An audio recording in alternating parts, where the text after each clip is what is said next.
Welcome back to Independent Conversations. Thank you for watching. Like, comment, subscribe. This is going to be a long video, but we're going to go over some numbers with Krysten Sinema because guess what?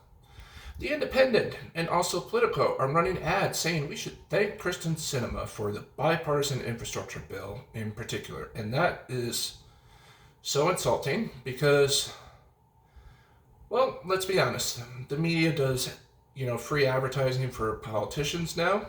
And they're reliant on our puny brains for getting the true damage these politicians have actually caused.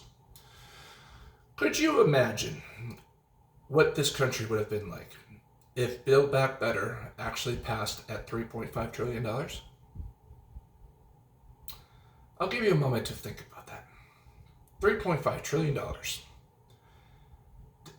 $3.5 trillion could have completely healed this nation's infrastructure problems, put millions of people back to work, and kept them in good union-paying jobs, addressed the affordable housing crisis in this country, elder care, senior care, Medicare price negotiations fully. That's another thing that she cost. The Medicare price negotiations, the Medicare drug price negotiations is limited to 50 drugs. Granted, it's the most expensive drugs, but it's 50 drugs. How many drugs are there? So, $3.5 trillion. The Inflation Reduction Act, which was originally Build Back Better, was around $787 billion out of $3.5 trillion. So, we got the $1.2 trillion infrastructure bill, but what did we really get from it? Only $550 billion in new spending. And President Biden had real hard plans for a $4 trillion package that could have addressed the educational crisis in this country for teachers and teacher shortage, paid family leave.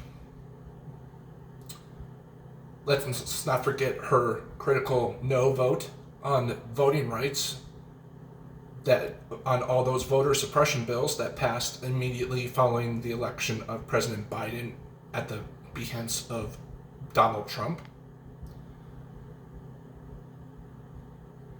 Also, in the Inflation Reduction Act, she literally weakened the 15% minimum corporate tax rate at a time when there was inflation crisis and price gouging. So she could have taxed those companies that were responsible for screwing consumers the most and which would have helped ease the monetary crisis in this country.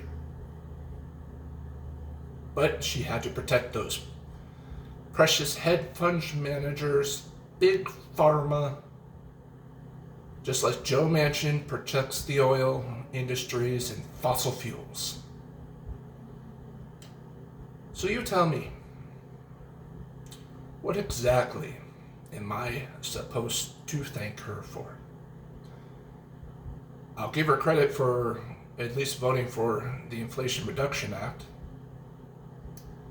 but given the fact that it is the weakest version of Build Back Better,